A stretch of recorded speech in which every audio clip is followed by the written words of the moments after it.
Brandini é um fenômeno nas redes sociais, com certeza está mudando a vida de muitas pessoas. Ele é o idealizador da dieta da selva, uma dieta animal-based, à base de animais.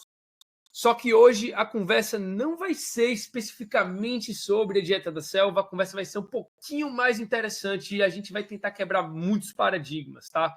A gente vai conversar sobre como a indústria alimentícia, a indústria farmacêutica vem talvez manipulando a gente para o próprio lucro delas, vai abrir.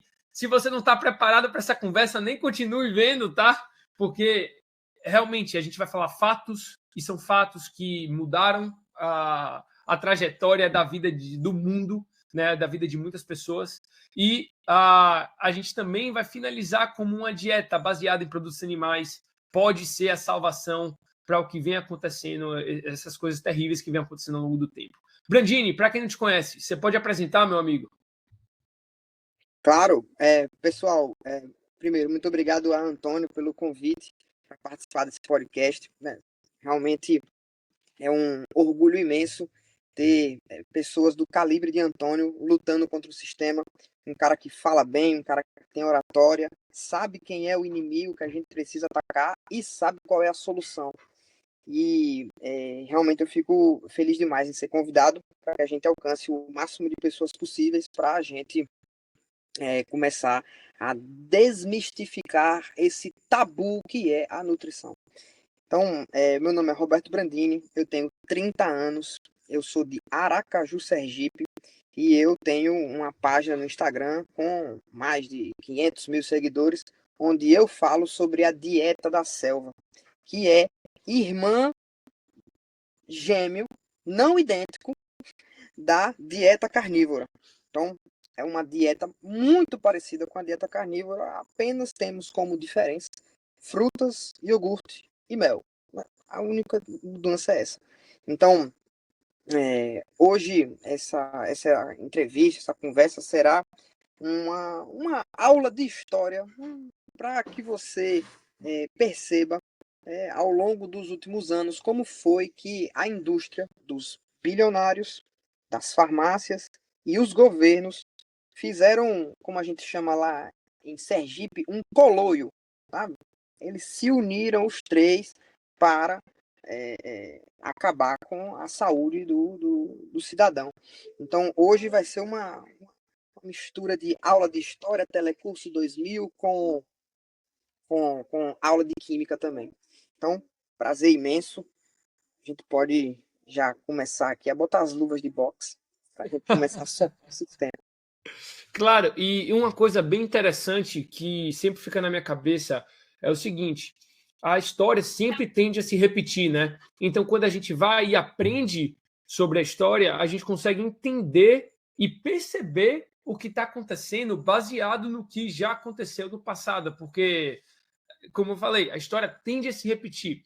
Antes da gente começar a falar sobre a história, eu queria saber um pouquinho sobre qual é o seu fogo, Brandini. Por que você, né, decidiu estudar essa história? Por que você decidiu ir contra o sistema? Por que você decidiu largar o arroz e feijão, que é dado como extremamente saudável? Bom, o que me fez buscar conhecimento sobre verdade da nutrição e essa minha mudança de vida aconteceu porque eu tomei um bom e tradicional pá de Gaia e minha ex-namorada, né, acabou terminando o relacionamento comigo e eu me encontrei numa situação que é um momento canônico na vida de todo homem, é quando ele é traído e se encontra olhando para as paredes de casa e perguntando: e agora, o que, é que eu faço de minha vida? Então, eu, aos meus 28 anos, a minha ex-mulher me deixou e eu realmente entendo hoje, olhando para trás, o motivo, né? Eu era um cara, não tinha testosterona, eu era pálido e pobre. Então, é natural, a mulher não gosta desse tipo de homem. E eu, uma vez que eu fui largado, eu fui pesquisar, né? Como é que eu melhoro de vida? Sabe, cara? Tem academia com aquele óleo. Eu fui pesquisar treino nos artigos científicos. E aí, nos artigos científicos, eu descobri, né, com vários influenciadores, tanto no Brasil como nos Estados Unidos e na Austrália, descobri essa dieta animal based. E aí eu comecei a aplicar em mim e os efeitos foram rapidamente percebidos e daí para frente foi só sucesso, né? Bati algumas vezes ali em alguns postos, porque eu não sabia exatamente como é que eu fazia a dieta, mas hoje o que me move para fazer a dieta da selva é resgatar brandines do passado. Pessoas que estão passando por momentos hoje que são iguais aos momentos em que eu vivi no passado. Então, o que me move é isso. O que me moveu foi esse fim do relacionamento, e o que me move ainda hoje é saber que eu tenho o poder de ajudar pessoas que estão em situações parecidas com a minha. Como se fosse uma vingança ao mundo, sabe? Uhum, uhum. E nesses estudos, nessa trajetória, você com certeza estudou e percebeu que o sistema não estava a seu favor. Para quem não sabe o que é o sistema, você pode dar uma breve explicada antes da gente entrar em profundidade sobre a indústria alimentícia, sobre a indústria farmacêutica?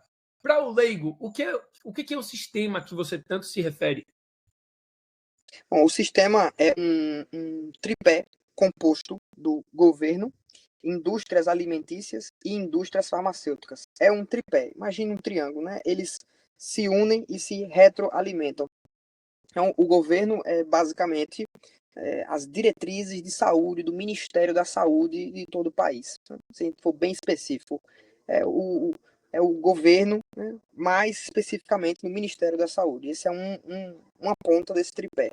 A outra ponta são as indústrias alimentícias. Aí, não vou citar nomes aqui nem nada, mas já consegue imaginar, né? Fábrica de chocolate, fábrica de pizza de micro-ondas, fábrica de margarina, tudo que é um produto alimentício e não um alimento. Então você vai encontrar ali óleo de soja, são esses produtos aí da indústria alimentícia. E a terceira ponta é a ponta da.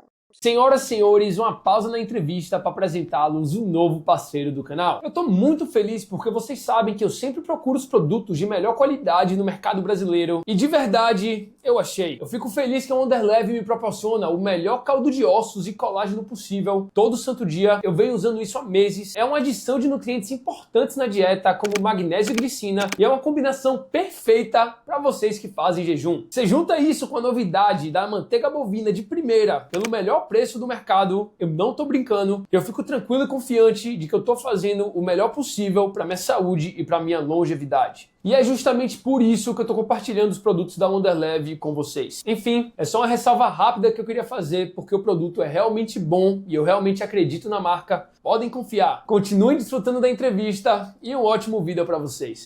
Das farmácias. E aí você vai encontrar todos aqueles produtos que você encontra em qualquer farmácia, né? Ali para remédio para diabetes, remédio para pressão, remédio para dormir. Então, esse trio, eles jogam a bola um para o outro e no final sempre fazem gol. O que é o gol? É fazer com que o cidadão, não só do Brasil, mas como do planeta inteiro, todo mês vá lá e compre o produto alimentício e compre o produto na farmácia. Basicamente. E onde é que o governo se beneficia nisso? O governo se beneficia com uma população composta de pessoas mansas, certo? Porque não tem a sua testosterona e não tem a sua taxa de fertilidade alta. Então, o que é o sistema? O sistema, né, basicamente eu tirei esse nome do popular filme Tropa de Elite 2, onde no segundo filme, né, o Capitão Nascimento, ele vira secretário de segurança do governo do Rio de Janeiro e ele fala, o sistema é foda. Então eu peguei esse palavreado aí que estava no popular brasileiro e eu falei, vamos atacar o sistema, que é composto de governo, indústria alimentícia e farmácias. Esses três aí estão sempre jogando entre si. Esse é o sistema. A gente vai entrar a fundo aí de onde é que veio, lá de trás, quem são as principais figuras, quais são as mentiras que eles contaram. A gente pode ir cavar esse buraco aqui até. Vamos cavar, vamos cavar, vamos cavar, vamos botar essa informação para fora. O sistema é bruto, não é isso? Foi isso que o Capitão Nascimento falou. E o que é interessante é que o diretor de Tropa de Elite foi exilado do Brasil. Ele saiu com medo de morrer. Você soube dessa? Ele estava mostrando muita coisa. Ele estava mostrando muita informação lá de dentro. Pois é. Vamos, começa aí falando da indústria alimentícia, Brandini. Eu acho que essa é uma das pernas mais fortes, né? Essa perna que vem acontecendo, vem crescendo há centenas de anos. Eu sei que você é mais expert nisso do que eu tenho certeza. Eu sei lá de John Harvey Kellogg, eu sei de Ansel Keys, dos estudos dos 7 países, eu sei de tudo isso. Agora, me fala com mais detalhes se tem mais alguma coisa, onde começou, conta a história toda aí pra gente. Eu vou largar a bola para você e eu quero ouvir essa aula de história. Rapaz, bom, primeiro, de onde é que eu sei essas histórias todas? Porque eu sou um apaixonado por estudar história e outros assuntos como arte, filosofia. Eu sou um apreciador de história. Então, minha vida inteira eu me interessei por entender, desde da antiguidade até os tempos modernos, o que foi que aconteceu com o mundo. Então, é como se eu fosse um aluno que tirou 10 na prova do Enem de História, certo? Porque a minha vida inteira eu sempre me interessei genuinamente por esses assuntos. Então, as histórias que eu vou contar para vocês agora são fruto de anos que eu passei estudando em dado momento da minha vida sobre história, desde a antiguidade, Egito Antigo, Império Romano, Grécia Antiga, eh, invasões vikings, Idade Média, Renascimento, tudo. Então, passei muito tempo estudando na minha vida sobre isso. Bom, enfim, de onde é que começou essa história aí, né, do sistema ter colocado o produto alimentício na nossa cabeça? Bom,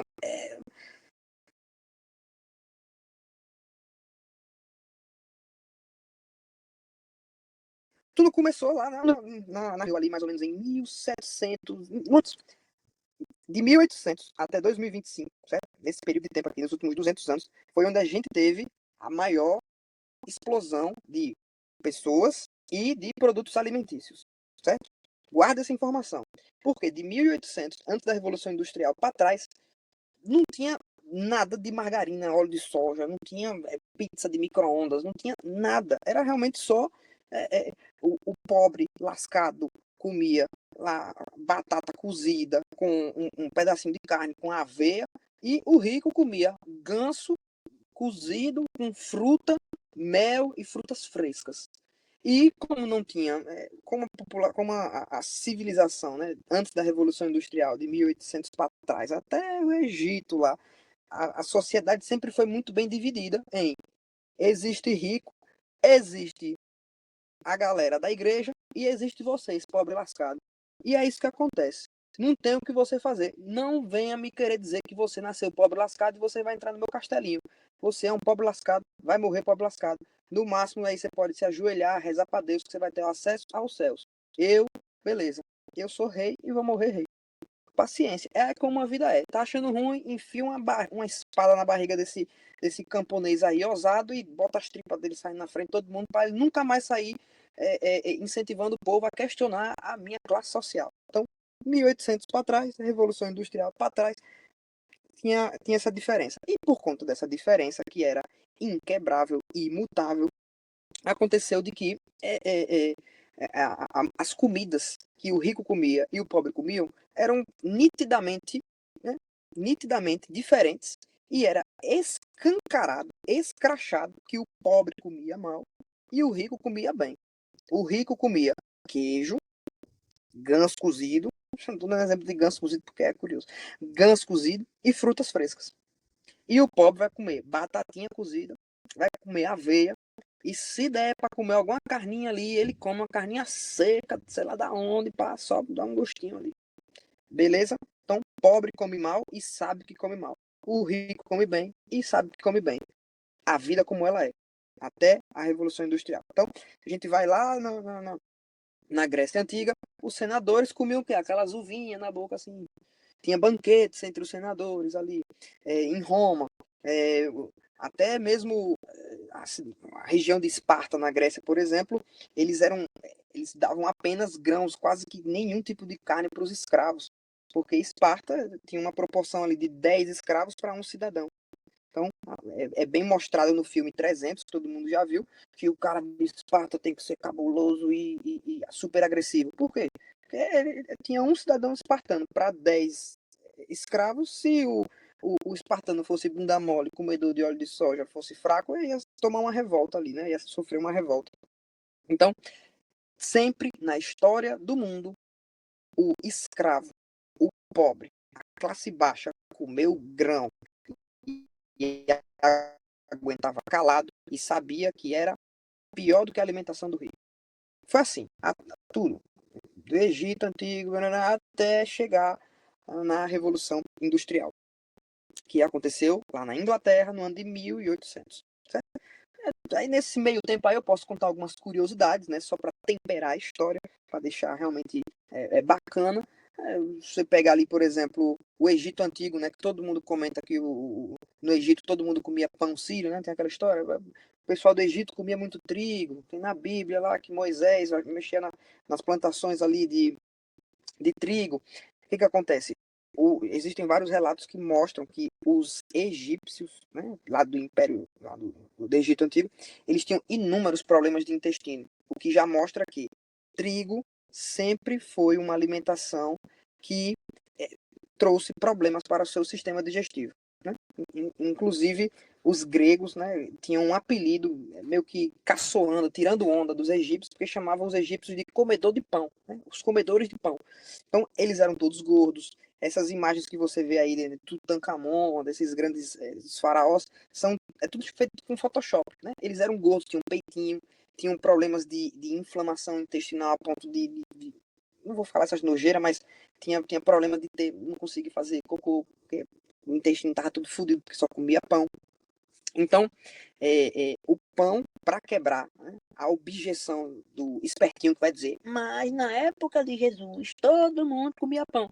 Beleza, você pega ali um pedacinho de pão, é uma coisa. Agora, você se entupir de pão, vai lá para o egípcio, você vai ver o pessoal todo cheio de problema intestinal. Como é que descobre isso? Né? Abriram lá as tumbas e fizeram lá um exame e abriram o intestino e viram que tem esses problemas aí. Tá? Beleza, isso é uma curiosidade. Pão. E arteriosclerose também, né, Brandini? Você viu isso?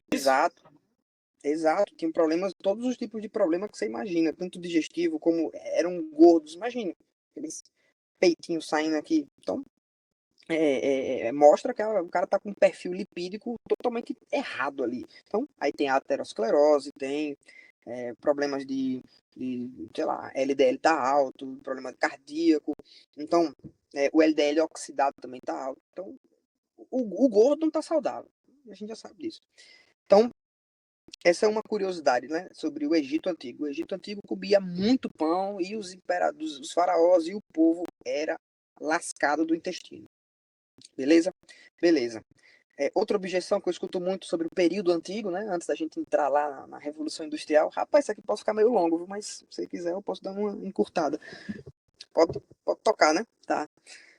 Então, quando você vai ouvir as objeções sobre o período antigo, né, é que dizem que os vikings comiam muito pão. Na época de Jesus se comia muito pão, no Império Romano tinha muito pão. E por que a história de pão faz mal hoje? Bom, primeiro, o excesso de pão, certo? Vai dar problema de intestino para você. O que é excesso de pão? Você comer lá, sei lá, 6 pães por dia. Isso sim é excesso. Já, que aí é o caso do egípcio. Já o caso dos romanos, da época de Jesus, todo esse período antigo aí dos vikings. Ponto número 1, o trigo era completamente diferente do trigo que a gente tem hoje, certo? Já vou explicar, isso aconteceu lá em 1960, a mudança do trigo, mas não vou entrar nisso agora. O trigo era totalmente diferente, ele era menorzinho, tinha muito mais fibra. Quando a população ia comer o pão, era um pão que era em pedaços muito menores, era um pão que não inchava tanto, então eles comiam, né? Molhavam com caldo de ossos. Então, o primeiro, né, a primeira mudança, primeira objeção o pessoal antigo comia muito trigo e era saudável, porque comia um trigo diferente e comia em menor quantidade. Então, o primeiro ponto é esse. Passando então essa história toda, certo? A gente vai já chegar numa parte mais interessante, porque já cobri todo o período antigo. A gente chega ali agora, então, no fatídico ano de 1800, certo? O que foi que aconteceu no ano de 1800, né? Foi a explosão da Revolução Industrial. Volta lá naquelas aulas chatas do Enem que você teve lá na época da escola e lembra lá que a Revolução Industrial aconteceu na Inglaterra. Por quê? Por curiosidade, né? A, a, a Revolução Industrial nada mais é do que uma máquina a vapor que faz vulco-vulco e fazia camisa. Certo? O que é a Revolução Industrial? A Revolução Industrial é que um cara descobriu como fazer uma máquina a vapor. E essa máquina a vapor fazia vuc, vuc, vuc, vuc, vuc, vuc, vuc, vuc. E aí, de tanto vucu vucu, você conseguia fazer uma camiseta, tipo assim, um pano desse aqui, assim. Um pano. Você conseguia fazer um pano desse em 30 minutos, o que antes Se levaria minha 3 horas. memória tá afiada, é Eli Whitney o nome do cara, né? Ou esse Aí eu pode já. ser um pouquinho depois. Mas eu não É, me lembro da minha área, da minha aula de história. Mas continue, desculpa, eu só queria falar eu esse, não esse lembro fato. exatamente quem foi o primeiro, a primeira fábrica, o primeiro engenheiro, a primeira, não sei. Mas aconteceu lá na Inglaterra, não me lembro exatamente a cidade, talvez Manchester, não sei. E aconteceu lá a Revolução Industrial. Basicamente agora tem uma fábrica de máquina a vapor, certo? Essa máquina a vapor fazia o Vucu Vucu Vucu. E é por conta desse Vucu Vucu Vucu, você acredita que 50, 60 anos depois, não, 120 anos depois nasceu o óleo de soja. Olha que coisa curiosa, né? Foi por conta dessa fábrica na Inglaterra, na Revolução Industrial, que surgiu o óleo de soja. Você já vai entender por quê. Bom, passando aí da Revolução Industrial, a Revolução Industrial se espalhou pela Europa inteira e aí ficou realmente grande o negócio lá em 1850. Em 1800 estava na Inglaterra, levou 50 anos para sair da Inglaterra e dominar a Europa, certo? Aí foi para o que é a Alemanha hoje, foi para a França, foi para a Bélgica, foi para a Holanda, espalhou o negócio. Todo mundo agora tem fábrica. E adivinha que outro país também começou a produzir, né, a aproveitar das máquinas a vapor para fazer Vucu Vucu. Um país chamado Estados Unidos, né, que tinha acabado de, de, de se libertar lá, de virar independente, e agora o pau vai quebrar lá nos Estados Unidos. Por quê? Porque os Estados Unidos têm terreno e tem sangue no olho. Olha que curiosidade. O americano, ele tinha sangue no olho porque por muito tempo ele foi colônia da Inglaterra. Então, ele agora se libertou, fez a independência e agora ele quer ganhar dinheiro. Como é que ele ganha dinheiro? Vamos então pegar essas máquinas a vapor, vamos pegar os nossos terrenos longos aqui e vamos plantar algodão. Esse era o grande jogo daquela época. Era você plantar algodão, você pegar a camiseta e depois você sair vendendo camiseta pelo mundo todo. Certo? Então, principalmente a região sul dos Estados Unidos ficou famosa por ter grandes campos, né, latifundiários lá de monte de plantação de algodão. Quem é que trabalhava nesses campos de algodão? Eram os escravos, que ainda era liberado. E o norte dos Estados Unidos ficou como a região industrial. Então era basicamente assim: no sul plantava algodão, e aí pegava o algodão cru e mandava para o norte, que o norte tinha as indústrias. Bom, então foi assim que os Estados Unidos começou a ganhar dinheiro, assim, lá nos anos 1820, de 30, 1840. Foi aí um grande boom para os Estados Unidos. Certo?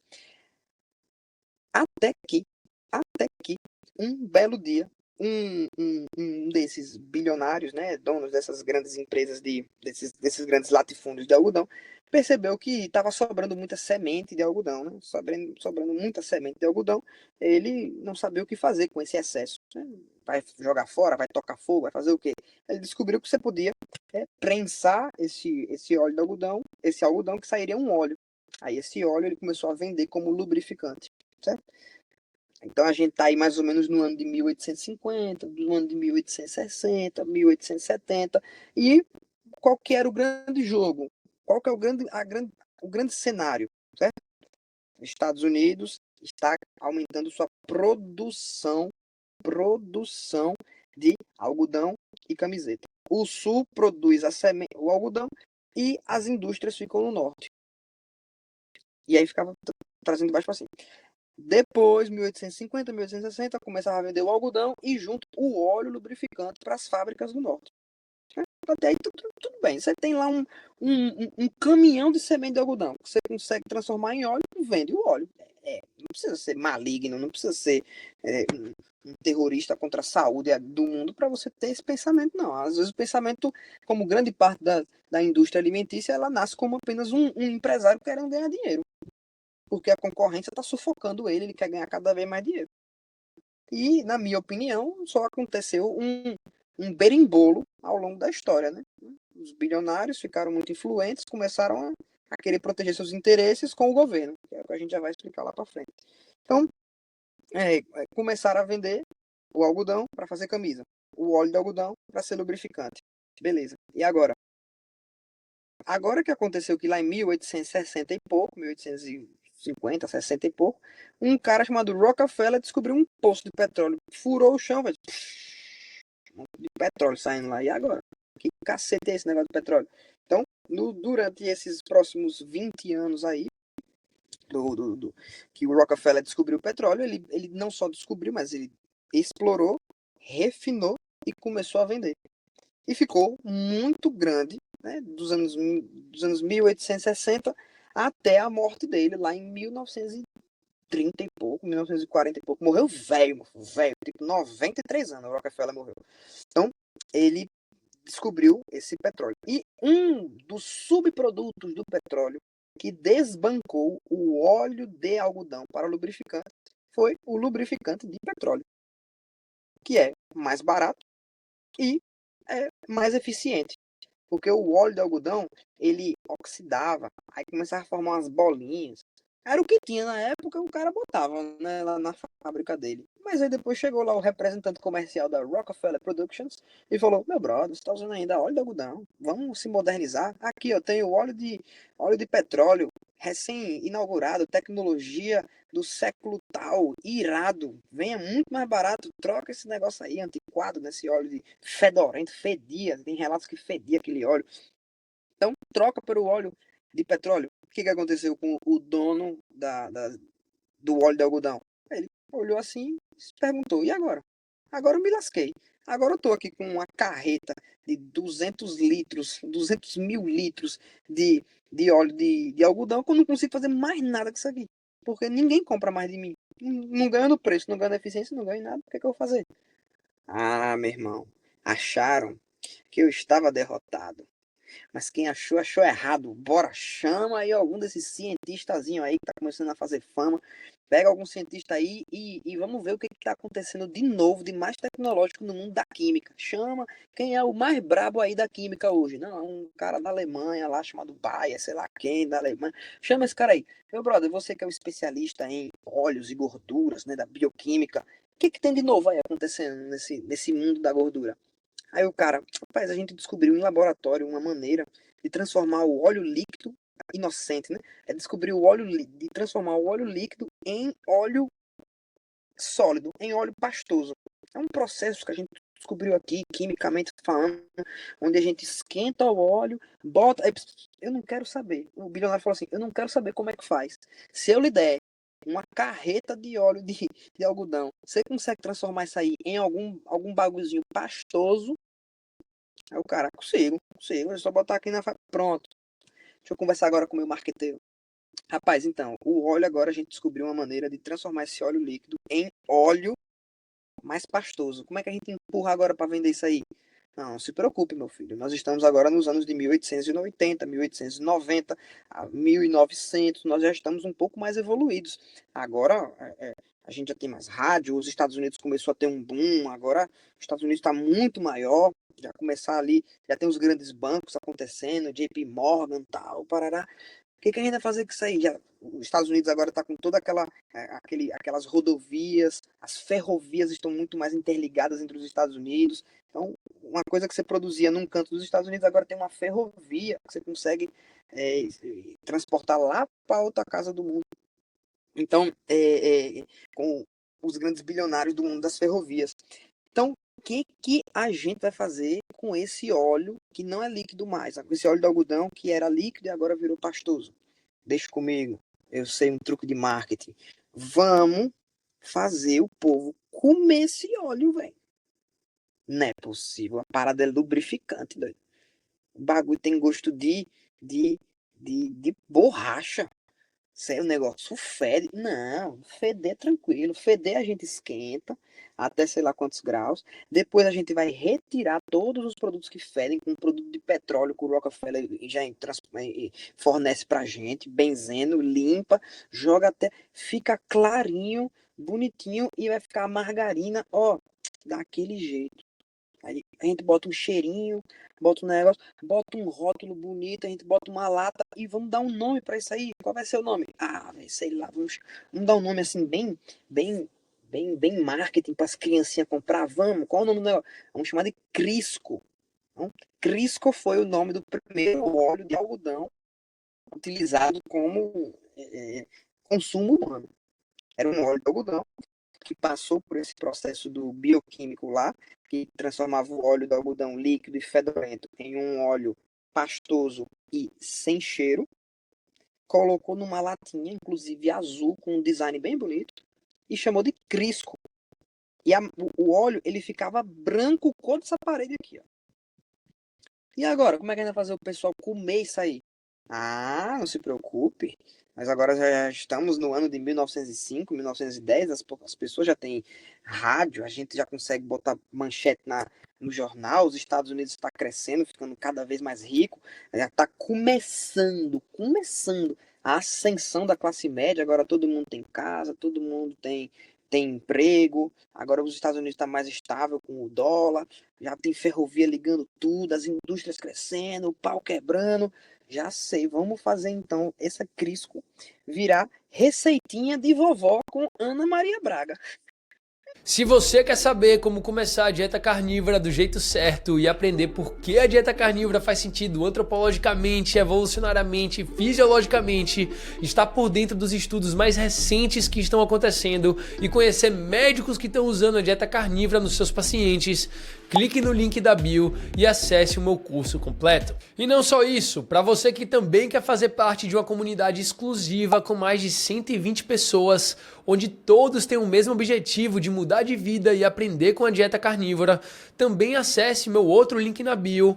Entre hoje, se apresente, tire suas dúvidas e faça parte da melhor comunidade da dieta carnívora do Brasil. Aí eles pegaram tipo uma espécie de Ana Maria Braga, lá do ano de 1900 e comecinho, e deixaram esse Crisco famoso. Inclusive tem um doce americano famoso, que é tipo uma espécie de, como é que chama? Surpresa de abacaxi, que chama aqui, né? No Brasil. Delícia de abacaxi. Já viu esse nome dessa sobremesa? Delícia de abacaxi. É uma mistura lá que você bota o creme, o abacaxi, carameliza, mistura, fica tipo um pavê de abacaxi, sabe? Então, essa receita ficou muito famosa, inclusive tem até receita no YouTube, num canal que tem receitas de período antes da Segunda Guerra Mundial, que é bem interessante.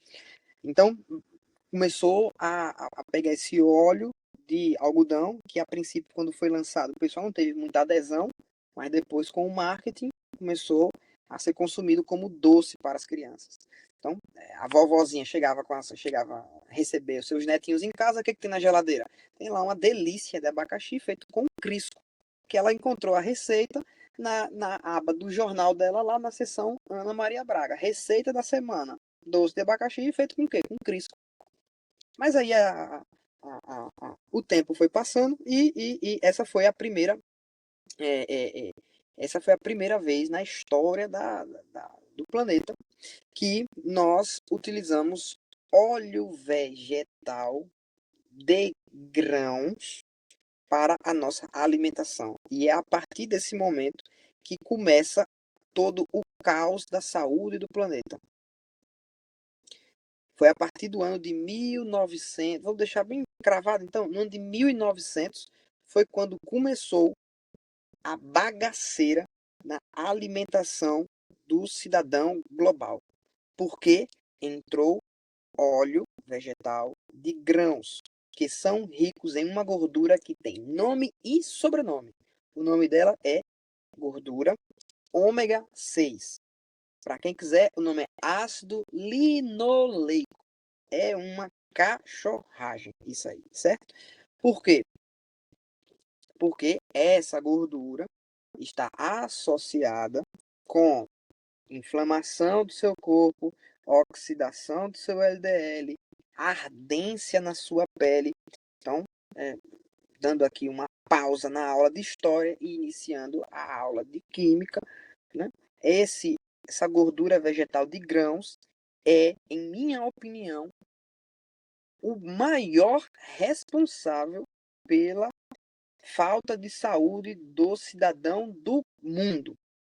Não é açúcar, não é falta de sol, não é... O que mais poderia ser? Não é falta de sal, não. É o excesso de gordura vegetal de grãos.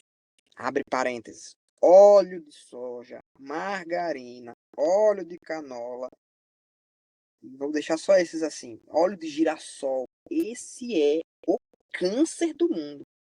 Essa é a maior invenção do inimigo Satanás contra a humanidade. É esse. Ponto. Ponto. Por quê? Porque essa gordura é extremamente nova em excesso para o ser humano. Essa gordura ômega 6, ela é, sim, saudável. Ela tem funções no seu corpo. Não é um veneno, não. Não é que nem você tomar chumbinho que mata rato, não. É uma gordura que ela tem uma função específica no seu corpo. Ela tem a função de duas coisas, só para não entrar muito nesse ponto de química aqui. Mas tem duas funções essa gordura ômega 6. A primeira delas é ser pró-inflamatória. Tipo assim, se eu der um tapa na minha mão agora assim, não vai começar a ficar vermelho depois? O que é esse avermelhado na minha pele? É uma resposta pró-inflamatória do meu corpo, certo? Quando eu dou o tapa aqui, o sistema nervoso vai para minha coluna, que libera que sei lá o que, aí o ômega 6 ele tá participando aí nessa recepção, certo? De chegar lá e avisar que Brandini tomou um tapa na mão, que é para mandar sangue para lá, para poder resolver esse tapa, porque precisa inflamar para resolver lá o problema. A gordura ômega 6 tem essa função de ser pró-inflamatória. Segunda função, a gordura ômega 6, ela tem a função de pegar sua célula, certo? E deixar a sua célula mais geleia, tipo gelatina, geleosa, tipo assim, certo? Por quê? Nossa célula, imagina que isso aqui é uma célula. Nossa célula, ela tem uma camada protetora, certo? Tem essa camada que está representada pelos meus dedos aqui. Do lado de fora é o sangue, do lado de dentro é a célula. A célula é bem pequenininha, certo? Bem pequenininha a célula. Dentro da célula você tem lá todas as organelas. Mitocôndria, complexo de Golgi, ribossomo, aquela aula de biologia que você teve que decorar esses nomes todos. Pronto, tem aqui. Para impedir que o sangue entre na célula, a célula, obviamente, tem uma proteçãozinha, certo? Uma pelinha, uma pele aqui. Essa pele é feita de 3 gorduras. Gordura saturada e gordura ômega 3 e ômega 6. É feito dessas gorduras, certo? Por que tem que ser feito de gordura? Porque gordura não se mistura com água, certo? Então, por isso que a gordura fica ali protegendo a célula do sangue, que é a água, sacou? Então, por isso que é feito disso aí. E nessa pelinha da sua célula, a gente tem essa gordura ômega 6, que ela serve para deixar a sua célula mais maleável. Porque a gordura saturada deixa ela assim, e a gordura ômega 3 e ômega 6, elas deixam assim, ó. Calma, vamos dar uma dançadinha. Então, dá uma maleabilidade aí, maior nela. E o que acontece? Quando você vive uma vida saudável, digamos assim, uma vida onde você come dieta carnívora, ou dieta da selva, ou a dieta em que a gente passou 2000 anos, né? O quê? Desde a nossa existência, né? Dizer que o ser humano teve a sua primeira divisão lá com 6 milhões de anos atrás. Foi quando foi descoberto, né, o primeiro Homo sapiens, lá na África, 6 milhões de anos, porque descobriram um osso na cintura dele que dizia que ele ficava em pé. Então, é a primeira marca de ter um Homo sapiens lá na África, porque tem um osso da cintura. É o Homo erectus, então, né? Esse seria o Homo erectus. Mas, enfim, vamos botar que tem 6 milhões de anos para trás. Né? 6 milhões de anos para trás, a gente sempre teve uma alimentação que, do ponto de vista de ômega 3 e ômega 6, dentro do nosso corpo e nas nossas células, sempre foi na proporção de 1 para 1. 1 para 1. A cada uma molécula de ômega 6, a gente tinha uma molécula de ômega 3. E aí você podia pegar, meu irmão, uma pratada de aveia, que tem, a aveia tem ômega 6. Você podia pegar uma pratada sei lá, de trigo e comer 200 pães lá, tal. Não era suficiente para nem mexer o ponteiro da proporção de ômega 3 para ômega 6. Certo? Então, a gente sempre comeu grãos. Só que a proporção que a gente comia grãos não mexia muito o ponteiro de 1 para 1. No máximo ficava 2 de ômega 6 para 1 de ômega 3. 1,5 para 1. Mas nunca extrapolou disso aí. Ele sempre teve essa vida mais saudável. Mas tudo mudou quando esse bilionário da plantação de algodão, revoltado porque perdeu o posto de vendedor de lubrificante para fábricas com seu óleo de algodão, que conversou com esse PhD em química, que acabou de descobrir esse processo de transformar óleo líquido em óleo pastoso, e por isso criou esse primeiro óleo vegetal de grãos, que é chamado de Crisco. Botou propaganda de Ana Maria Braga na cabeça de Dona Maria dos Estados Unidos e começou a mexer na proporção que ao longo de milhões de anos esteve inalterada. 1 para 1, 2 para 1. Agora, o guri está comendo o equivalente a 20 quilos de semente de algodão em 2 pratadas de delícia de abacaxi. Para onde é que vai essa gordura? Vai para a pele, vai no fígado, e no fígado ela é processada e ela começa a correr no seu sangue via LDL, HDL, e é uma gordura que é altamente oxidável. Para você ter uma ideia do que é esse processo de oxidação, imagine que você já viu uma banana, quando você descasca a banana e você deixa em cima da mesa por meia hora, a banana não fica preta? Pronto, esse é o processo de oxidação, certo? Agora, por exemplo, se você pegar uma manga e você descascar a manga e deixar em cima da mesa, a manga ela vai ficar preta tão rápido quanto ficou a banana? Não, porque a banana ela é mais oxidável do que a manga, por conta dos produtos que existem ali dentro da manga, que reagem com oxigênio. Então, a manga vai encher de formiga, mas ela não vai ficar preta. Essa é a diferença de oxidação. Então, se você pegar uma manga e deixar em cima da mesa, descascada, ela não fica preta, ela não fica oxidada. Essa é a gordura animal, certo? O oxigênio bate nela e ela fala assim, porra nenhuma. E a gordura de grãos, que é esse ômega 6, ela rodando no seu sangue, ela é uma espécie de banana descascada em cima da mesa. Com poucos minutos ela fica preta. Por quê? Porque o oxigênio bate e oxida ela.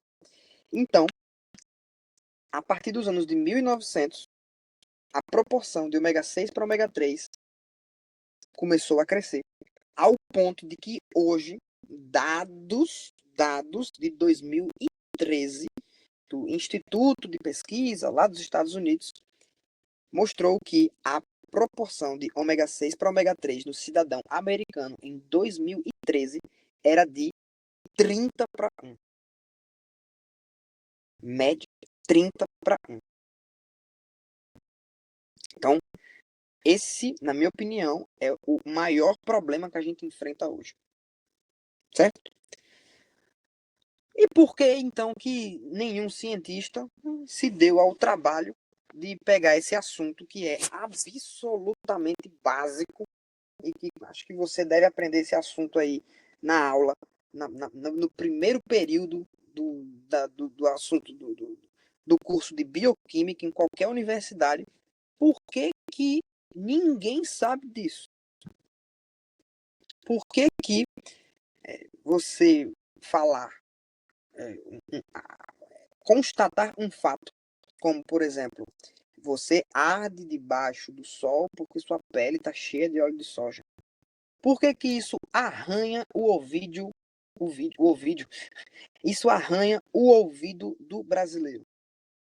Por que que a gente ainda acredita, e tem muitos profissionais, nutricionistas e médicos e universidades que dizem com os 2 pés juntos, acreditando mesmo, que óleo de soja é mais saudável que a manteiga. Como foi que deram esse nó na cabeça de todo mundo? Como foi que deram o nó na cabeça de profissionais da saúde que passam anos estudando para desenvolver saúde e o cara vai fazer suas primeiras consultas e ele tem que assistir com os próprios olhos a incapacidade do seu paciente de seguir a sua dieta por mais de 3 meses? Porque o cara fura, o cara foge, ele não aguenta.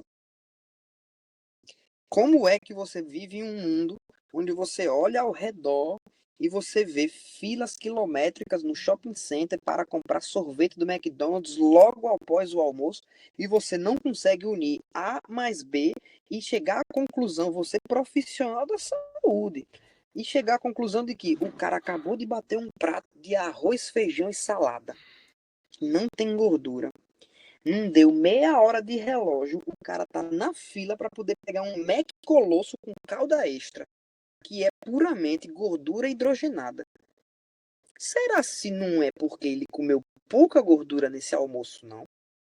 Ah, melhor não questionar. Porque eu passei a vida inteira é, é, direcionado a obedecer à vontade da maioria. Quem sou eu para questionar e arriscar viver uma vida sozinho e isolado na minoria, pagando, fazendo vídeo na internet e sendo taxado de terrorista, tá maluco? Vou nada ainda mais caramba, se eu quiser, ele me mata. Não sei essa pandemia aí e, e, e vamos, né? Fazer o quê? Eu vou questionar o sistema? Não tem como. Então, Brandini, a gente está em mais ou menos 1900 ali, onde o óleo vegetal, a gordura poliinsaturada, começa a virar um pilar na alimentação do americano, né? E a gente começa a entender que o marketing é super importante para o que as pessoas estão comendo e para influenciar as pessoas. Isso aí é um fato, né? E você falou também que as pessoas começam a trocar a gordura animal, que é a manteiga, pela gordura hidrogenada, que começaram a surgir novos produtos, como a margarina, né? Qual foi, né? Aí a gente já vai um pouquinho para mais depois, para 1930, 1900 e por aí, onde o marketing americano começa a se voltar contra a gordura saturada, né? E aí não só o óleo vegetal entra nesse bolo, mas também o açúcar entra nesse bolo, né? E o óleo vegetal e o açúcar são ótimos, e a gordura saturada, a gordura animal, a gordura que a gente vem comendo há milhões de anos, começa a ser o vilão. Você pode explicar agora para a gente o que aconteceu ali nesse momento, nessa parte da história? Claro,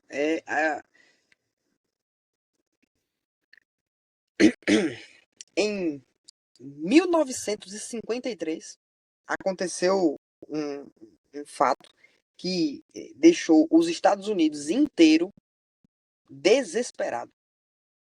Foi um ataque cardíaco que o presidente da herói da Segunda Guerra Mundial, chamado Eisenhower, sofreu um ataque cardíaco e virou manchete.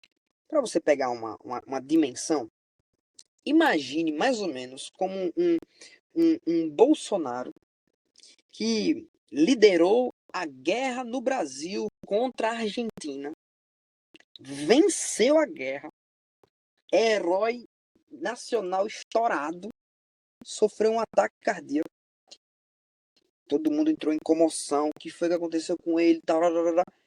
E quando perguntados para si o porquê como foi que esse presidente sofreu um ataque cardíaco, ninguém sabia responder. Não, porque ataque cardíaco era muito raro de acontecer naquela época. Muito raro. Era muito raro. Ao ponto de realmente criar essa grande interrogação num país inteiro. Não teve manchete mais viral do que o ataque cardíaco de Eisenhower nos anos 50 nos Estados Unidos. Durante semanas, no jornal lá, foi manchete. Eisenhower se levantou da cadeira de rodas. Eisenhower está bem. Virou tipo assim, só se falava nisso. Então, um país inteiro estava com a mesma pergunta. Why? O que eu preciso fazer para não ter um ataque cardíaco? Quer saber o que é como que era a rotina de Eisenhower? Imagine, ele passou uma vida onde é impossível se ter mais estresse do que a vida dele. Ele liderou a guerra contra a Alemanha na Segunda Guerra Mundial. O pau quebrou muito ali. Ele fumava o equivalente a 30 cigarros por dia. Era um atrás do outro. Você acordava 200 para... Cara, general de guerra, vivia uma vida daquela bem estressante. Né? Com relação à alimentação, eu não tenho nenhuma informação sobre como era a alimentação do Eisenhower, mas eu sei desse fato aí de fumar 30 cigarros. Então, os cientistas todos pararam todas as suas linhas de pesquisa e começaram a pesquisar apenas um assunto. Rapaz, como é que dá ataque cardíaco? E aí começaram a pesquisar tudo. Cigarro, chocolate, né? Tava com ascensão. Em 1950, os Estados Unidos já decolou, tipo assim, tava extremamente rico, extremamente dominante no mundo. Acabou de sair da Segunda Guerra Mundial, os países na Europa tudo devendo dinheiro aos Estados Unidos, pagando juros altos. Nossa senhora, realmente um boom cabuloso nos Estados Unidos a partir dos anos 50. E agora todo mundo tá pesquisando para ver onde é que vem ataque cardíaco. Ah, que notícia boa para você que é dono de uma fábrica de chocolate. Vi lá um monte de cientista para poder olhar e no final concluir que o seu chocolate pode dar ataque cardíaco. Na minha fábrica não, ué. O outro lado, vendendo cigarro. Não. Se uniram todos os bilionários da época e falaram assim, rapaz, a gente tem que dar um jeito aí nesses funcionários aí da universidade que tá vindo para cá fazer pesquisa. Saindo perguntando na rua quanto chocolate você come. Repare, eu aqui batendo meta, vendendo 1 milhão, e o cara perguntando na rua quanto o cara come de chocolate para tocar o terror no país inteiro. Não. Chama aí, quem é o médico mais famoso que tem aí no país hoje? Não, é um cara chamado Ansel Keys. É um cara chamado Drauzio Varela, certo? Vamos botar assim? Um Drauzio Varela. Chama esse cara aí, bota ele aí nessa cadeira aí, senta aí. Meu brother, é o seguinte, olha. A gente quer o melhor pra gente e o melhor pra você. Se a gente vai lhe dar um papelzinho, é como eu vejo a situação, acho que é legal contar assim. A gente vai lhe dar um papelzinho, você vai escrever... Adorando o seu jeito de contar história, velho. Ansel Keys, a gente vai lhe dar um papel e uma caneta. Você vai escrever um número livre associação aí. Número que vier na sua mente. Aí você vai dar esse papel pra gente, a gente vai analisar, certo? Escreve aí, pode encher de 0, fica à vontade. O cara deve ter escrito lá, tipo assim, porra, caralho, 6 milhões de dólares. Aí devolveu o papelzinho aos caras. Pronto.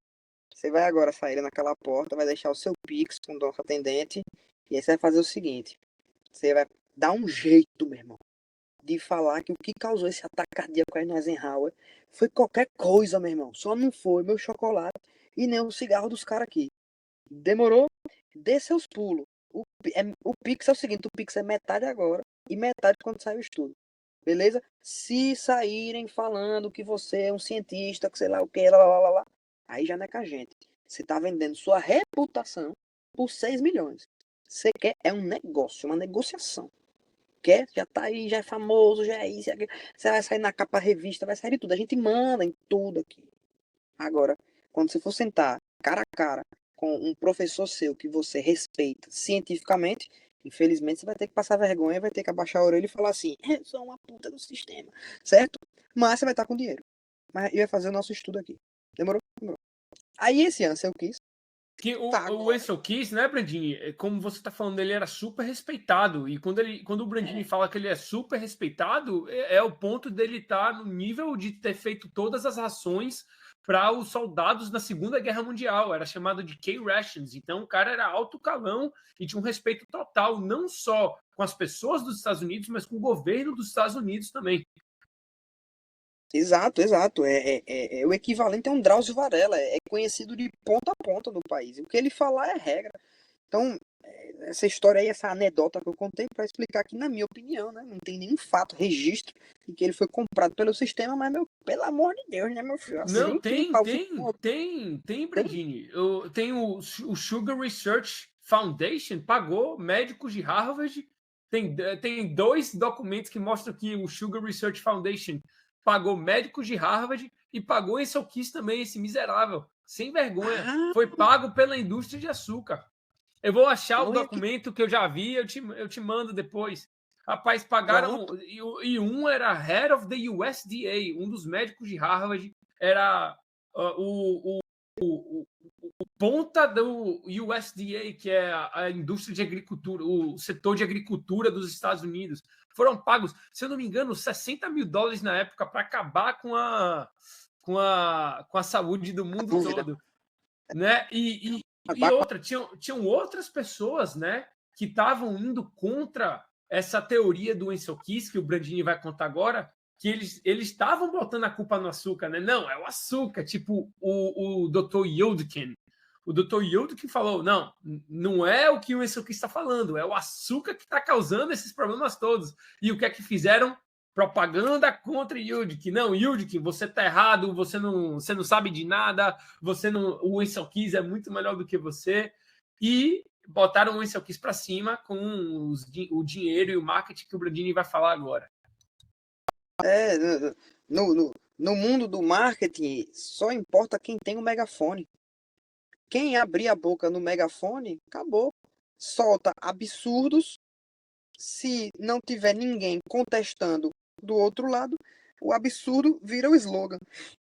Então, bom, o que aconteceu então? Aí o Ansel Keys foi lá para o seu laboratório e começou a se perguntar como é que ele ia achar um outro culpado para ataque cardíaco que não seja açúcar. As evidências já estavam começando a mostrar que podia ser o açúcar, podia ser o óleo vegetal, podia ser o cigarro, mas Ansel Keys foi astuto. E aí ele fez um gráfico. Né? Nesse gráfico ele juntou aproximadamente uns 20 países e pegou assim, vamos então ver quais são os países que comem gordura saturada e os países que têm ataque cardíaco. Vamos fazer um gráfico. O China não pegou. Japão, quanto que come de gordura saturada? Tanto. E quanto é que tem ataque cardíaco? Tanto. Bota aqui no gráfico. Suécia, quanto que come de gordura saturada? Que é manteiga, que é queijo, gordura da carne, gordura saturada. E vamos ver quanto ataque cardíaco tem. Agora vamos fazer o seguinte. Junta aí, dá uns 26 países mais ou menos lá. Agora vamos ver se tem como fazer uma associação para mostrar que quanto mais gordura saturada você come, maior a chance de ter ataque cardíaco. O gráfico, ele ficou assim, ó. Não tinha associação. Tinha país que comia muita gordura saturada e tinha pouca morte. E tinha país que comia pouca gordura saturada e tinha muita morte. Aí Ansel Keys, sedento pela segunda parcela do seu Pix, fez o seguinte. Cachorragem. Ele arrancou todos os países, dos 26 países que atrapalhariam o gráfico mostrar uma correlação. Então ele pegou 7 países, é o maior meme da história da nutrição. É esse estudo dos 7 países. Aí esse estudo dos 7 países faz assim, ó. Pega aqui. Itália, Espanha, Suécia, Noruega, Japão, Havaí, e fez assim. Pronto, pessoal, tá feito aqui o artigo. Ctrl+C, Ctrl+V, fecha o artigo do Word para salvar o PowerPoint, enviar pro bilionário e falou assim: pronto, meu chefe, tá feito. Agora é com vocês e a propaganda. Segue o Pix. Tá lá. Então, o bilionário agora já tinha o que ele precisava. Ele não precisava de uma solidez, de uma robustez no seu estudo. Não precisava ter analisado inúmeras pessoas. Ele só precisava de uma manchete. Ele só precisa de uma manchete.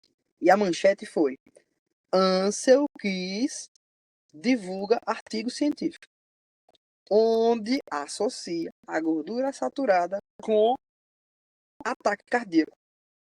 Segue o link do estudo aqui embaixo. Manchete no jornal. Dona Maria vai abrir o link lá e ver que são 7 países, ou ela vai ler a manchete e compartilhar lá no grupo do Zap dela. Só fazendo uma comparação. Você acha que o cara vai analisar esse estudo ou vai seguir a boiada do artigo científico, da manchete do artigo científico? Sendo que antigamente as pessoas não tinham acesso à informação, né? Antigamente eles viam a revista, não tinha Google, não tinha ChatGPT, não tinha YouTube, não tinha nada para ninguém pesquisar, né? Ansel Keys falou, tá falado. Vamos parar de comer. Então, o ataque cardíaco é causado pela gordura da picanha. Aí lá vem agora o desdobro, né? É porque a gordura da picanha e da manteiga vai para o seu corpo e vai para sua veia e entope a veia com gordura no meio. O sangue tem dificuldade de passar por essa gordura e você explode o coração. É mesmo, né? É. Não tá vendo que esses caras que são muito gordos, eles não estão saudáveis? Eles estão gordos porque eles têm gordura no corpo. Então é óbvio que se você comer gordura, essa gordura vai pro seu corpo. Pronto. Olha que explicação para um guri de 5 anos. Gordura da carne vai colar na sua veia e aí vai entupir sua veia e você vai morrer. Para quem é leigo, faz sentido, né? A gordura vai fazer você ter gordura. Exato. E aí, qual é o estudo científico que fala isso, né? Tem outro estudo científico. Outro. Porque em 1909... Oxente. Meu avô me ligando. Em 1909, um cientista russo fez um estudo com coelhos. E ele botou o coelho para comer gema de ovo e óleo de girassol. E aí o coelho, bichinho, teve ataque cardíaco. A veia do bichinho entupiu. E morreu. Aí ele abriu lá a veia do coelho, mostrou assim na câmera. Não tinha câmera, só pra entender. Mostrou assim na câmera. Tá vendo só? O coelho comeu gordura e a gordura entupiu a veia dele. Logo, e que gordura é essa, né, que entupiu a veia do coelho? Essa gordura aqui se chama colesterol. Então, é óbvio que colesterol alto entope a veia. Aí começou, né, é assim que eles se respaldam na explicação. Ponto. Então, de onde é que vem a história de que manteiga e gordura da carne entopem a sua veia? Entope a sua veia porque a gordura da carne cola na veia e você tem um ataque cardíaco. E por que eles inventaram essa mentira? Para proteger a indústria de chocolate, açúcar e cigarro, que estava gigante nos Estados Unidos, para explicar ao cidadão americano que estava sedento por respostas para entender o que causou o ataque cardíaco do presidente amado deles. E uma nota, né, Brandini? O coelho, para quem não sabe, é vegetariano, é um animal vegano, né? Come folha. E botar o coelho para comer uma gordura saturada, uma gordura animal, não vai a par com a evolução dele. Então, isso aí foi um absurdo, né? Que utilizaram para falar o colesterol, a gordura saturada vai causar doença do coração. Absurdo, né? E quando o Brandini também fala que a indústria alimentícia, a indústria do cigarro era gigante nos Estados Unidos, ele está falando, tipo, ele está sendo, né, ele está fazendo um eufemismo, porque era muito gigante, era absurdo, ao ponto, né, de ter comercial de médicos falando, cigarro é saudável para você, se você não fumar cigarro, vai ser pior para sua saúde. Aí os médicos tudo fumando cigarro, né, no comercial para ver. Isso mostra que a medicina está sempre mudando primeiro e a medicina também erra muito, né? É normal a medicina errar. Então, e é o que falam até na faculdade de medicina, pelo menos nos Estados Unidos. Tudo que você está aprendendo hoje, não tudo, né? Vamos botar aí 80% do que você está aprendendo hoje pode ser desmascarado daqui a 5 anos. Então, você tem que continuar sempre estudando, constantemente estudando. E eu não duvido, Brandini, que a maioria dos médicos hoje em dia não estuda por si só. É difícil você ver uma pessoa que tem essa proatividade de pegar, estudar, de duvidar, de não só olhar para a OMS ou para essas indústrias gigantes e falar, não, confio em você de olho fechado. Né? Eu falo sempre para minha esposa aqui, velho, você não confia em mim, não confie no que você está vendo no jornal, não confie no que você ouve do seu professor que você mais gosta. Sempre duvide de todo mundo, meu irmão, que ninguém é dono da verdade, não é isso? Exatamente, corretíssimo. Estar sempre questionando e evitar seguir a manada. Mas continue a história. Então, aí Ansel Keys, né, falou que o colesterol era a pior coisa do mundo e que a gordura saturada ia aumentar o colesterol e as pessoas estavam tendo um ataque cardíaco por causa da gordura saturada, está aumentando o colesterol e fique longe da gordura saturada, como aqui o açúcar, como aqui a margarina, que vai ser muito melhor. Então a gente parou nessa parte aí. Tem mais alguma coisa depois? Ou já dá para a gente conectar isso com a indústria de remédio nos Estados Unidos? Ah, aí, veja, dá para fazer uma conexão já com o produtor solar. Aí, como a população começou agora a consumir mais gordura vegetal de grãos ao invés de gordura animal, lembra da história que eu falei lá da célula, da sua pele? Então, que é protegida pelo ômega 3, ômega 6, a gordura saturada, ficou completamente desbalanceado e o seu corpo ficou agora, o corpo do cidadão, ali a partir dos anos 60, 70, 80, ficou extremamente inflamatório, né? Extremamente inflamável. O que acontece? Vai para o sol deixa você ardido. E agora? Por que está ardendo minha pele? Não, veja, é porque você tem que passar protetor solar. E aí o protetor solar, que é feito de petróleo, está lá sendo vendido para proteger a pele do cidadão que arde por conta do óleo de soja. Como é uma maioria, né, como a maioria das pessoas tem os mesmos hábitos alimentares e todo mundo arde no sol, você encara como algo normal. Você encara como padrão. É normal que você vai arder no sol. Eu ardo, minha mãe arde, você arde, meu tio arde, meus amigos todos ardem. Então, é uma constante, né? Não tem como a gente dizer, então, que é o óleo de soja. Então, começou aí o produto farmacêutico, né? Que é o produto que é o produtor solar. Além dele, a gente começou a ter problemas de pele, né? Principalmente na autoestima de mulheres, e aí começa a nascer os produtos de pele, né? Os produtos de skincare. Também extremamente financiados, olha só que coisa, extremamente incentivados pela indústria de sabonete. Outra cachorragem, olha só. Dentre esses óleos que o pessoal começava a produzir muito, tem um óleo chamado óleo de palma, certo? Óleo de palma. Inclusive é muito vendido, é muito produzido pela Malásia, o maior produtor do mundo. Óleo de palma. Acho que no Brasil chama óleo de babaçu. Não me diga que a Palmolive vem do óleo de palma, o nome. É. Essa eu não sabia. Oh, nossa, você vai adorar a história então. Veja, nos anos 50, 60, ficou muito famoso essa marca chamada Palmolive, que ela é a responsável por um dos grandes produtos farmacêuticos que a gente utiliza hoje. Então, vamos considerar já que o sabonete é um produto da farmácia e os produtos de skincare para espinha, ácido, essas besteira toda, é produto da farmácia, né? Foi o que você comentou. Onde é que entra na farmácia aí já? Nos anos 50, 60, ficou famoso, né? Muitas propagandas sobre uma empresa chamada Palmolive, que se você pegar a palavra, é palme, que vem de óleo de palma, e olive, que vem de oliva, que é azeitona. Né? Por quê? Porque descobriu-se, de alguma forma, em algum escrito antigo, que a Cleópatra do Egito Antigo se banhava com óleo de azeite, óleo de oliva e óleo de palma para tomar seu banho. Inclusive, os banhos na antiguidade era feito assim: você se banhava de óleo, azeite, principalmente, óleos com alguns cheirinhos e tal, e depois você pegava uma régua, aqui uma régua, e fazia assim na pele: flap, flap.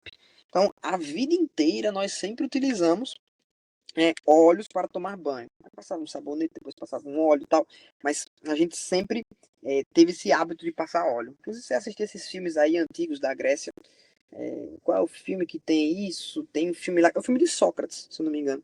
O filme de Sócrates tem um momento lá que ele tá passeando pelas ruas de Atenas, ele encontra dois soldados, e os caras estão tomando banho. Aí dá pra ver a cena, né? Como é que é? O cara passando assim o óleo com a régua. E aí descobriu que a Cleópatra lá, ela passava óleo de palma e óleo de azeite, óleo de oliva para tomar banho.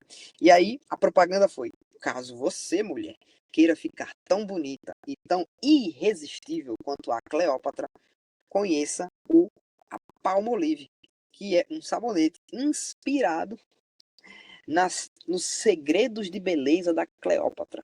E você que toma banho aí uma vez a cada 2, 3 dias, ou que quando tomar banho não passar sabonete em todas as vezes que vai tomar banho, tá tudo errado, viu? Você tem que estar sempre cheirosa. Você tem que sempre tirar essa camada de gordura da sua pele. Então, vamos lá e vamos lavar esse corpo aí 3 vezes por dia. O que acontece? Sua pele perde a camada de gordura natural dela, começa a virar uma bagaceira, vai pro sol e mancha, alimentação ruim e tal, aí surge a necessidade das mulheres fazerem produtos de skincare, né? Por conta de uma propaganda que é bem bonita, inclusive uma propaganda bem chamativa. Marketing americano sempre foi bom. Nos jornais lá dessa Palmolive. Então, já começa aí a nascer o primeiro produto, um dos primeiros produtos de farmácia na época. Protetor solar, sabonete. Né? Então, todos eles são derivados de grandes indústrias que precisam escoar e ganhar mercados. Então, protetor solar é um novo mercado do petróleo. Sabonete é um novo mercado dos latifundiários produtores de grãos. Que aí o óleo de palma faz o quê? Pega o óleo de palma e faz sabonete, meu irmão. E quem que vai comprar sabonete? O cara usa um sabonete a cada 3 meses? Não. Cleópatra, meu irmão. Cleópatra na cabeça da mulher. 3 vezes por dia. E aí a mulher vai perder. Não, meu irmão, não é comigo não. Eu só quero fazer meu dinheiro. Então, eu sinto que a maior parte dos problemas de saúde que a gente tem hoje não é desenhado por um conjunto de bilionários sentados numa mesa, fumando charuto, dizendo como podemos destruir o mundo hoje. Não, eles sentam e falam, como é que eu vou ganhar mais dinheiro, meu irmão? Como? Meu irmão, tô com petróleo aqui sobrando. Meu irmão, tem gente ardendo no sol, bota um bagulho de petróleo aí pro cara passar na pele. Aí, gostei da ideia. E você? Eu tô com excesso de óleo de palma, velho. Óleo de palma faz uma margarina ruim, a pessoa prefere pegar margarina com outros óleos, a pessoa prefere pegar o crisco, que é de algodão. O que é que eu faço esse óleo de palma?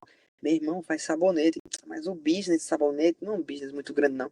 Porra nenhuma, irmão. Eu fiquei sabendo lá que a Cleópatra usa, propaganda da Cleópatra. Então, nossa, tô vendo que tem muita mulher com espinha. O bilionário não quer saber de onde é que vem a espinha da mulher, não. Quem tem que ter essa proteção à saúde do povo é o governo. É o governo, assim, no ponto de É vista tudo também libertário, né? sobre O governo tem manipulação, que né, se preocupar. Bradini? Sobre manipulação e marketing para com O que bilionário só. consiga entrar E que no que se eles querem lasque. vender. Exato. O, Rapaz, o bilionário pensa assim: eu vou fazer dinheiro até a corda esticar. Se eu vender um produto que o cara morre 15 dias depois e o cara não souber que foi por minha causa e o cara tá comprando, meu irmão, eu não tô nem aí não, velho. O cara me deu meu pix, eu não tô nem aí pra nada. Já o governo que deveria ter esse projeto de proteção via Ministério da Saúde, diretrizes bem feitas. Só que aí o governo fala: galera, vamos investigar agora o óleo de soja. Aí já vem um lobby do produtor de óleo de soja que fatura 1 bilhão por dia e fala assim: você tá lembrado que quem pagou sua campanha fui eu? Aí o cara, é mesmo, né? Pronto, então, você vai fazer assim, você vai falar mal de seu Antônio, que mora na fazendinha dele e produz seu leite cru para vender manteiga. É ele que você vai derrubar. Sim, mas aí não é comigo, meu irmão. Se você estiver achando muito ruim, é só você relembrar o que aconteceu com o Kennedy, viu? Andou lá no seu carrinho, tomou uma bala.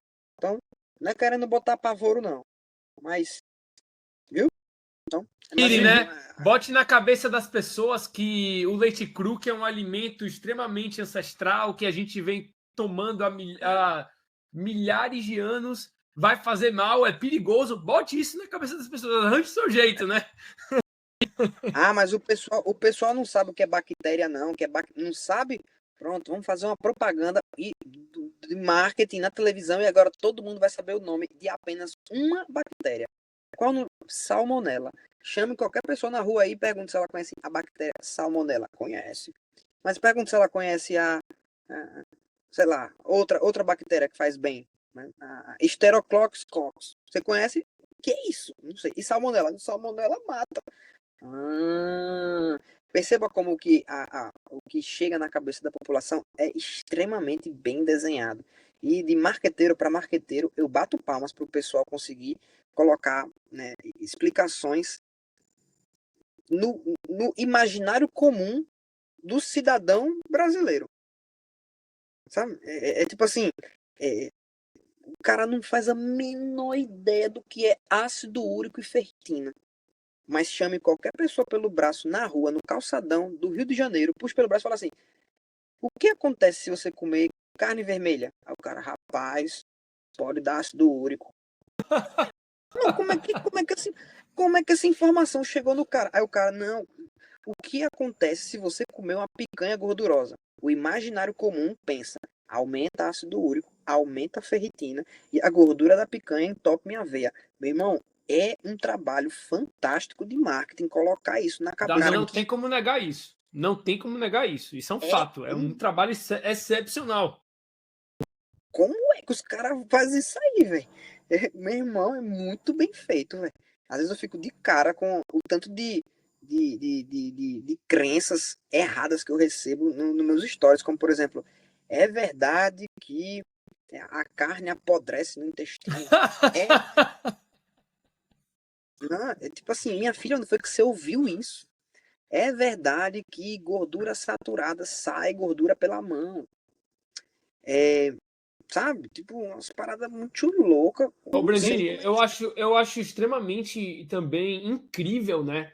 Como a gente pega um cigarro, por exemplo, que todo mundo sabe que vai ser horrível se você utilizar, que pode trazer câncer, que pode trazer hipertensão, que pode trazer, né, o negócio não subir mais, a falta de libido.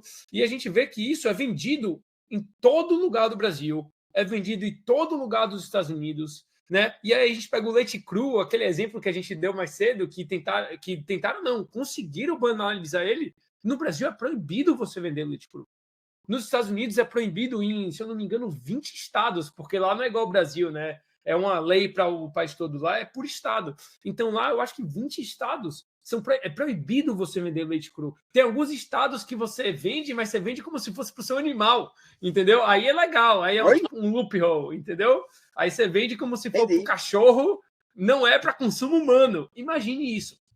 Então, é uma lavagem cerebral que vem fazendo na gente para cada vez mais a gente tá indo em direção contra a saúde, né?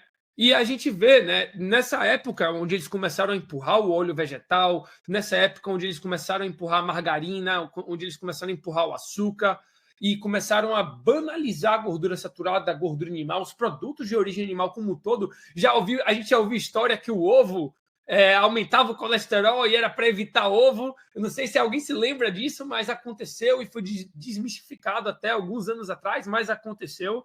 E aí a quantidade de diabetes aumenta, a quantidade de todo mundo que tem hipertensão aumenta, a quantidade de todo mundo que tem problema mental começa a aumentar, começa a ter uma avalanche de coisas negativas na saúde do ser humano.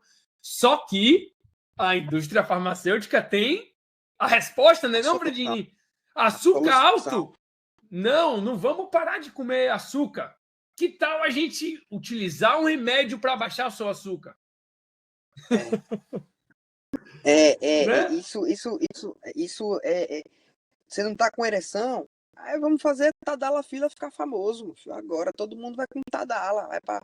E Tadala não Viagra, vira Tadala. O Viagra tem mais uma não sei se você vê desse jeito, mas o Viagra tem mais um estereótipo de brocha.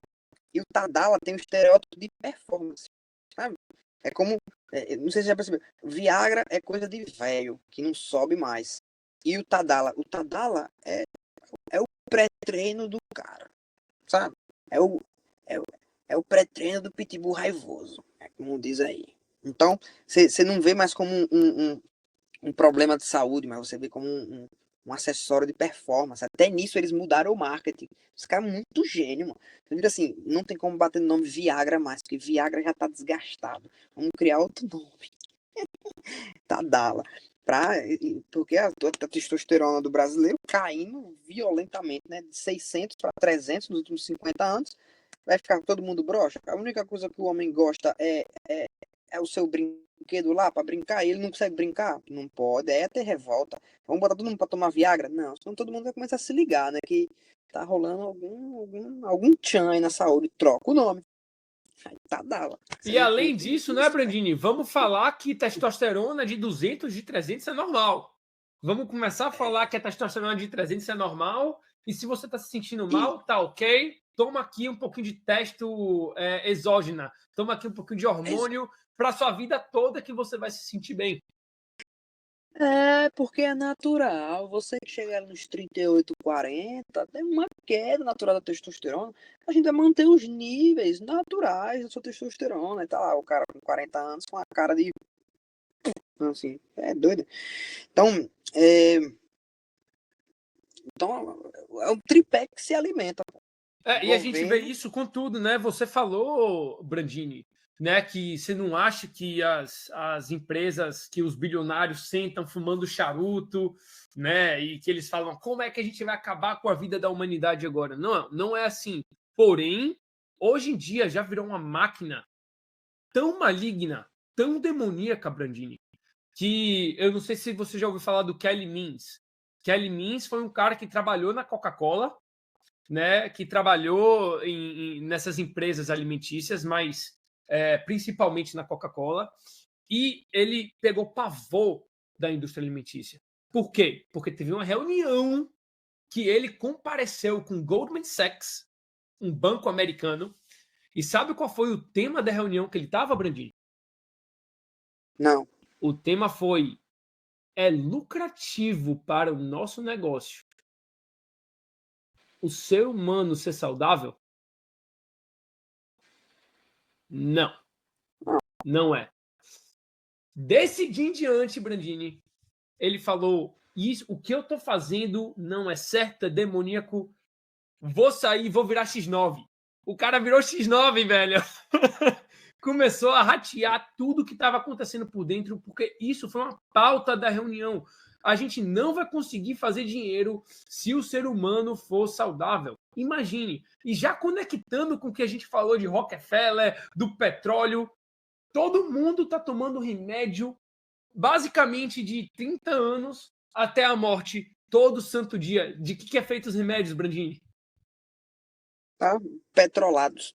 Né? O benzeno, todos ácido isopropílico, é tudo derivado do petróleo.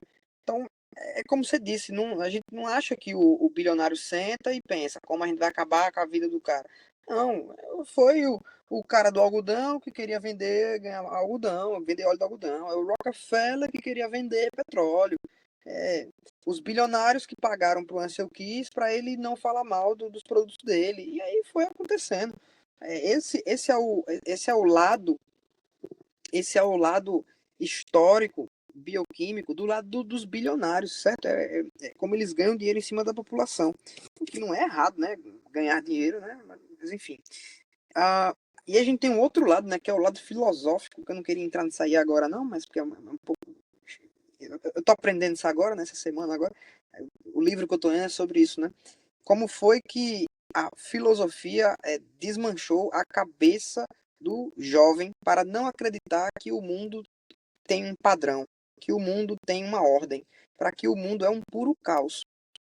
Então, antigamente, 200 anos atrás, todo mundo aceitava que existia Deus, existia o Pai, existia uma ordem, existia previsibilidade, existia o belo, o feio, o que pode, o que não pode, o certo, o errado, as virtudes. Todo mundo sabia que tinha isso, que existia e que o mundo era organizado. E agora, dos anos 1900 até o ano de hoje, a gente sofreu um desmanchamento, um esfarelamento dos nossos conceitos absolutos da vida. Então, até, não sei se já percebeu essas respostas de alguns seguidores que querem dizer que a dieta carnívora não é para ele, quando ele responde assim: cada corpo é um corpo. O que funciona para você pode não funcionar para mim. Então, isso é uma clara demonstração de que a vida, o modo dele viver a vida é sem regras absolutas. Tudo pode, cada pessoa é única e individual, exclusiva e incomparável com nenhuma outra pessoa. Ah, tudo bem, se você comer carne, você vai ficar bem, né? Mas não quer dizer que eu vou ficar bem.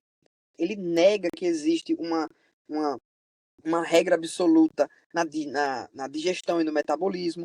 Ele vai negar um monte de certezas que o mundo entrega para ele. E é isso, vem lá na, na partir dos anos 1900, né? Com filósofos como Nietzsche, não sei se você já viu aquele filósofo chamado Bauman, que ele fala assim, o amor é líquido. O amor, uma coisa, um dia é isso, amanhã é aquilo e tal. Não tem ordem, não tem... Aí vem o Freud, aí o Freud fala, a vida é sexo. Se você está reprimindo o seu sexo, porque você acha que o casamento é com a mulher só, sua vida é imperfeita, é incompleta e você vai ter neuroses.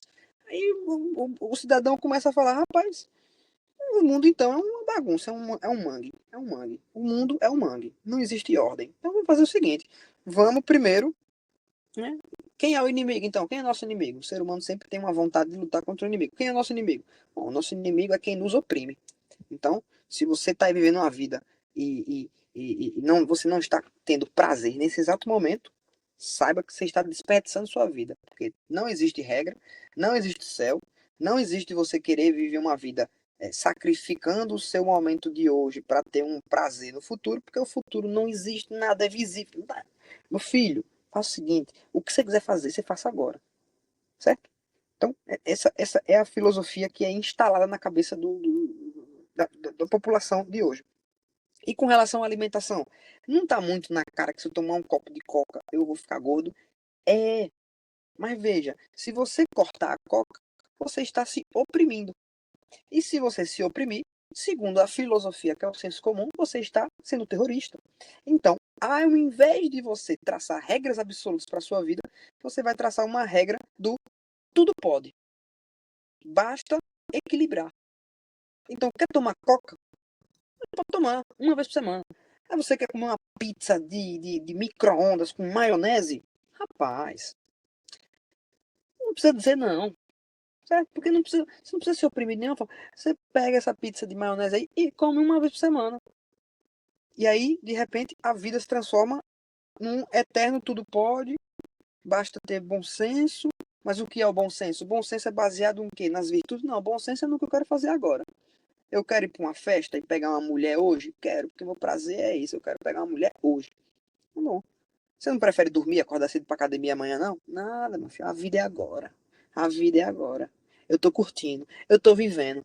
Mas você não tá percebendo que a sua vida não tá indo pra canto nenhum, pra lugar nenhum na vida? Rapaz, isso é opressão. Então, é como funciona a mente do ser humano. É uma mente que foi destreinada para seguir regra, disciplina e abdicar do prazer de hoje em prol do prazer do futuro. Foi treinado para não confiar mais naquilo que em conceitos abstratos e apenas em o que os seus olhos veem, seus ouvidos escutam e sua boca consegue comer. Não existe mais o céu, existe apenas a terra. Beleza? E morrer não vai para canto nenhum. Então aproveite, relaxe e goze. Esse é o outro tão fácil ser. É por isso que é tão fácil ser acima da média hoje em dia, né, Brandini? Porque tá todo mundo tão brainwashed, já foi a lavagem cerebral já aconteceu tão fortemente que é fácil de se sobressair. É só ser um pouquinho fora da curva, é só duvidar um pouquinho do que você tá ouvindo de todo lado sendo bombardeado com marketing, que você sai e fica à frente da média, né? E você falou perfeitamente, tá tudo conectado, porque isso também é marketing, né?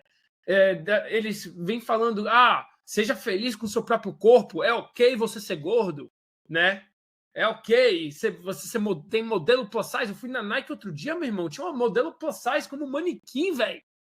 É brincadeira isso. Eu falei, que é isso, meu irmão? E aqui a gente tá numa loja de atleta. Tem uma modelo plus size aqui. Qual o sentido disso? Isso não faz sentido nenhum. Aí fala que é ok você fazer tudo, mas que seja com moderação. É ok você cheirar pó 3 vezes na semana, 3 vezes na semana, e as outras 3 vezes.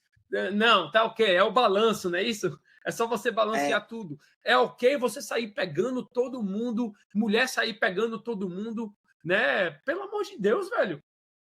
Que sociedade. Rapaz, eu vi um texto de um professor de filosofia. Isso foi lá em 50. Vou te mandar depois se eu achar, velho. É um vídeo sensacional. Ele fala: se eu fosse o diabo, se eu fosse o demônio e quisesse destruir a humanidade, é isso que eu faria. Aí ele começa a citar literalmente tudo que vem acontecendo de 1950 para cá. Olha, primeiro eu falaria que o que a gente está comendo é errado e que a gente tem que comer isso, isso e isso, né? Eu falaria que é ok você tomar remédio para a vida toda, né? Mesmo sendo a comida que está causando tudo isso. Eu falaria que é ok para alguém não acreditar em Deus, que Não, Deus. Aí ele começa a mencionar tudo o que está acontecendo hoje em dia que ele acha que vai destruir a sociedade. Só que isso foi há 100 anos atrás, né? Então é incrível o que está acontecendo. Você está 100% certo, velho. eu vi uma frase muito boa que era assim: o maior truque do demônio foi convencer ao mundo que ele não existe. O maior truque do demônio, a melhor jogada do demônio até hoje foi, foi convencer o mundo de que ele não existe. Sabe quando você tá ouvindo aqui o pessoal fala assim: você tem que comer a comida de Deus, porque essa é a comida de Satanás. Não dá um meio com um tchan assim, tipo assim, ai, que papo meio pirado, meio pastor da Universal, velho. Um negócio de Satanás, rapaz. Oh, que porra nenhuma. Coca zero, rapaz, tá de boa. Uma coquinha zero, vai dar nada. Então, a gente tem esse repúdio, né, a ter conceitos abstratos espirituais. Por quê? Porque um maluco em 1770 chamado Kant escreveu um livro dizendo assim: não confie na lógica e na razão, porque ela é insuficiente para interpretar o mundo. Aí virou um cabaré, meu filho. Nietzsche leu aquela porra e falou: não tem razão, Deus morreu, e não existe mais nada. Aí começou a nascer um monte de filósofo existencialista que foram, né, Não existe mais foram sexo, né, Brandini? Só responsáveis por existem mais de 2 gêneros, não é isso? criar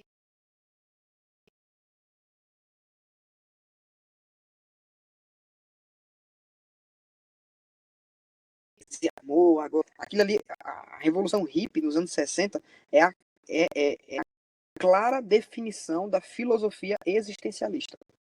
Não vamos matar a vaca, vamos ser vegetariano. Olha onde nasceu o vegetarianismo. O vegetarianismo é uma resposta sem base sólida e nutricional para satisfazer um público que estava procurando lutar contra a opressão do mundo. Então, eles queriam lutar contra a opressão, porque para eles tudo era opressão. O homem ser homem é opressão. A mulher ser mulher feminina, isso é radicalismo. A guerra do Vietnã, porque aconteceu por conta da guerra do Vietnã também, porque tinha televisão. Os Estados Unidos, todo mundo tinha televisão, aconteceu guerra no Vietnã, e aquelas atrocidades foram todas divulgadas, e aí explodiu a revolta, né? Vamos acabar com a guerra do Vietnã, porque a opressão tá matando criança, tal. Então, aí nasce o vegetarianismo, nasce os homens mais afeminados, nasce o homem que não quer trabalhar, nasce aquelas drogas LSD, nasce tudo nesse momento aí. Por quê? Porque foi a explosão de um conjunto de filosofias que estava pressionando o povo. E o filósofo da oposição, tanta filosofia, né, existencialista que diz que nada tem regra, e junto com o comunismo, que o mundo, essa organização dos melhores dominando e vivendo em uma sociedade onde a maioria trabalha, gera economia e utiliza o capitalismo, que é a essência do ser humano, na sociedade também é opressão. Então vamos quebrar a sociedade, vamos quebrar a alimentação, vamos quebrar tudo. Por quê? Porque a gente quer. Mas e qual é a solução? Não tem solução, a gente só quer confusão. Então, eles são muito bons de ir para a rua, mas muito ruins de fazer explicação. E por que que o livro que eu estou lendo, ele comenta que o maior problema que a gente enfrenta na sociedade hoje é por conta do silêncio das pessoas de bem em frente ao mal.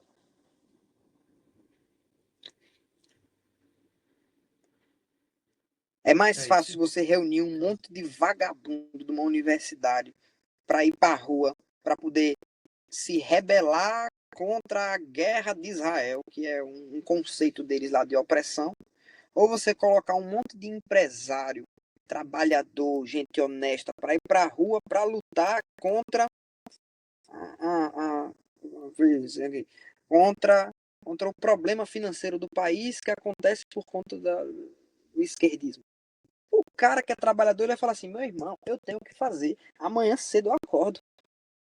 Então, eles têm nós, pessoas de bem, nós temos a ideologia, mas nós não temos o movimento, né, ainda, né? Nós não temos o movimento organizado de ação, o ímpeto de ir lutar contra o que é certo. E já o povo da oposição, eles são muito bons de ir para a rua fazer confusão, mas não conseguem explicar suas justificativas. Então, por isso que eu fico muito feliz de ter uma reunião como essa aqui, porque, Antônio, você faz parte, junto conosco, da revolução. Pois bem, galera, parece que o Brandini caiu, mas vamos finalizar aqui o podcast, 1h35, sensacional, né? O que o Brandini estava falando é que a gente está fazendo uma revolução de saúde, de pensar fora da caixa, de não depender do governo. Se você assistiu até agora, né, você também faz parte dessa revolução, né, de não ficar contente com como está o mundo hoje em dia, não ficar contente de como está a saúde do ser humano hoje em dia, talvez a sua, como a minha estava, como a do Brandini estava. Então, quando a gente pensa fora da caixa, quando a gente toma nossas próprias decisões, né, tudo fica melhor para a gente como pessoa, né, e consequentemente para a gente como sociedade, porque quanto mais pessoas que pensam quando tem mais pessoas que pensam na sociedade, mais propensa a coisas positivas essa sociedade vai ser. Beleza? Então, né, hoje a gente conversou sobre tudo, de como começaram mitos, né, da nutrição, por puro profit, como o Brandini mencionou, né, por puro lucro, para businesses fazerem mais dinheiro, para empresas fazerem mais dinheiro com coisas que eles queriam verticalizar, por exemplo, com óleo de soja, né, e que viraram um marco para seja produtos de beleza, seja para comida, né? E onde eles também gastam, eles não são bestas também, eles gastam, né, milhares e milhares de dólares para estar investindo em marketing, para eles estarem, né, deixando as pessoas entender que o produto deles é bom, que o produto deles pode ser confiável, que o produto deles é saudável. Então, eles também não são bestas, não. Eles estão investindo e isso traz, né, como a gente conectou a indústria alimentícia com a indústria farmacêutica, isso traz as pessoas a ficarem mais e mais doentes, porque o produto deles não é melhor para a saúde, né? É muito pelo contrário, está acabando com a saúde da população. E a indústria farmacêutica tem ali a sua resposta, a sua pílula mágica para você perder peso, para você melhorar o diabetes, para você melhorar a hipertensão, só que isso aí é só um band-aid. É só abrir o olho para perceber isso, né? E o governo hoje em dia, que também muitas instituições, né, são pagas pela indústria alimentícia, pela indústria farmacêutica, né? Vários estudos são bancados, bilhões de dólares são usados para investir, né, em estudos pela indústria farmacêutica, pela indústria alimentícia. Então, está tudo acontecendo. Se lembrem, ninguém liga mais para a sua saúde do que você mesmo. Let's go. Tchau, tchau.